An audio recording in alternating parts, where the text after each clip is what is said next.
Welcome back to New Rockstars, I'm Erik Voss, and Spider-Man No Way Home released a new promo trailer bringing up some new questions about Doctor Strange. Like, why is he mirroring New York in this particular way? Why does he feel like a stranger in his own sanctum? And why is Spider-Man fighting with a cloak of levitation the way I fight with my socks that don't want to go on? I'm gonna break down the new details from this international trailer, as well as the new stuff we learned in recent days about Green Goblin, the music of this film, and Daredevil Charlie Cox confirmed in the MCU. But let's roll the new promo. We tampered with the fabric of reality. What's happening? It's starting to come through and I can't stop him.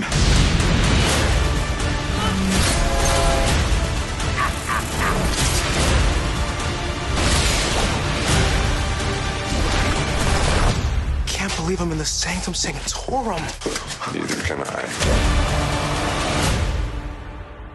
So, quite a bit of new footage here. In the first shot, Peter crashes into the mirror dimension to tumble down through Manhattan as a donut, as we've seen in other trailer footage. But now we see his initial breakthrough point into the mirror barrier, holding that box that he snatched from Doctor Strange. His arm and leg sink into the mirror wall as the rest of his body crashes back toward us, meaning this is the precise moment of Peter's initial escape attempt from Strange. Then Strange must assemble a mirror wall to block Peter's escape. Peter realizes he's swinging into his own reflection, and then Peter sinks into that barrier precisely as his reflection crashes back out of it. If that hurts your brain, just think how Peter feels. Then another new shot, Strange walks away from Peter in that stony dungeon with Doc Ock in that container cell in the background. This is the widest shot yet we have seen of this particular set, and weirdly, in the reverse shots we've seen before of Peter, MJ, and Ned taunting Doc Ock in this same location, their background looks more like a cluttered residential basement. This whole area could be inside the box, which would make it serve as a kind of pocket dimension Pokeball / room of requirement, where all kinds of odds and ends could get tossed in this room. Additionally, the setting itself could be a kind of warpable reality that shapeshifts into new forms, similar to the rules of Wanda Maximoff's pocket reality. Then more of the train battle, in which Doctor Strange condenses the ring of 8 train cars back into one, as if he is wrapping up this mirror dimension spell on Peter, because in the middle of those cars you can see a double portal as Peter is falling through it. This could actually sync with the double portal shot in which Peter thwips his own foot. We can also see what this looks like from Peter's perspective as he tug of wars over that box with Doctor Strange's cloak of levitation. It looks as though the cloak from below grabs his foot too from the lower portal, meaning Peter's getting double tugged. Nice. Now, it is just an illusion, but I love how, from our perspective, this gives us the visual of endless, infinite Spider-Man, which this movie is all but certain to deliver, with the appearances by Andrew Garfield and Tobey Maguire a foregone conclusion at this point, especially with the latest update that Michael Giacchino's score for this movie includes a track called Unite that samples Danny Elfman's theme from the Tobey Maguire Spider-Man movies.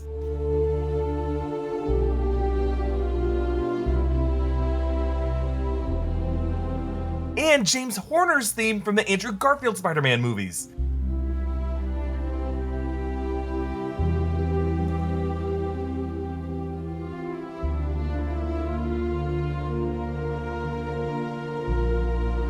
So I wonder who's gonna be uniting there. Then a shot of the entire mirror shattering as the train cars condense into bursts of 6 train cars branching out from a shared point. This looks so cool. Those ships even look like Thanos' ships from Titan, or just cool little Amtrak flowers. But next, I love this shot, the tearing of reality across the Manhattan nighttime skyline like we've never seen before, because it all crumbles in a way that suddenly shifts our depth of field, turning the deep background of the city into more of a 2D backdrop that bends and rips apart. Like, look at the surface of One World Trade Center. From something far away to something much closer to us, a rippable canvas. It's very unsettling, but it also tells us that this crack in reality may be localized just around the Statue of Liberty itself, a couple hundred yards out, and that whatever is coming through, it'll arrive at the shores of Liberty Island, which is fitting considering the symbolism of this statue as a welcoming safe haven for immigrants arriving to this new world. Several weeks ago in my trailer breakdown, I speculated that the those new immigrants could be the X-Men. It's a reach, but it's a reach we want to be true. And that purplish glow returns from the other side, but here we also see how beams of that purple light stream in from the cracks. I'm probably reading too much into it, but from a design standpoint, this would suggest that whatever's on the other side, this crack isn't just a glowing abyss or bottomless pit, but rather a bright place where life exists. You know, while hunting for these clues, it's best not to do it on an empty stomach, which is why I'm super grateful to HelloFresh for keeping me fed. Thanks to HelloFresh for sponsoring this video. You can get mouth-watering seasonal recipes and fresh pre-measured ingredients delivered right to your door with HelloFresh, America's #1 meal kit. HelloFresh makes cooking at home fun, easy, and affordable. The holidays can be hectic, but HelloFresh helps keep things simple with recipes and ingredients that cut out grocery shopping and limit meal prep time so that you can spend more time with your friends and family or perfecting your snowball aim to finally compete with the neighborhood hooligans.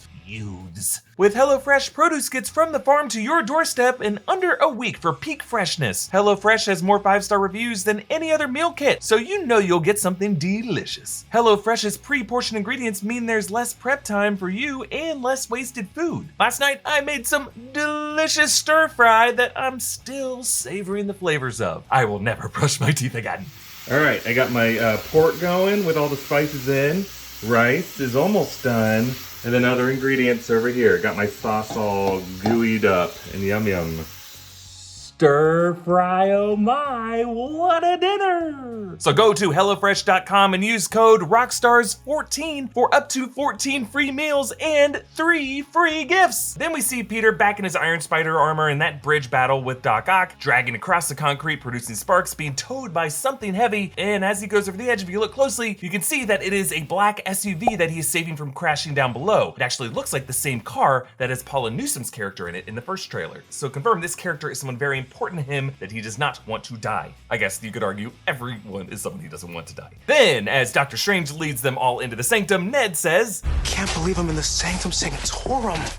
Neither can I. An interesting response from Strange. It could just be simply his annoyance at having to allow Peter's dopey friend and his girlfriend into his home, as in, I also cannot believe you are in my sanctum. But if the theories about Strange being under some kind of supernatural influence in this film end up being true, like under the spell of the Scarlet Witch, this could just be another clue, like that other line about him never having kids, that he could be an outsider who doesn't belong here. Now, there were a few other confirmations in recent days. First, over the weekend, at the No Way Home Villains panel at CCXP, B-roll confirmed that the pumpkin grenade that Peter lunges after in the feast lobby is thrown by, well, unsurprisingly, Norman Osborn, Green Goblin, but after he lost his helmet and now has this terrifying expression on his face. This seems to go along with the thinking that Norman might have previously shown his face in this homeless outreach center as a homeless resident, making his attack now feel personal and terrifying. During this panel, Willem Dafoe actually talked about putting back on that goblin costume. Also, I don't know how much we want to fool with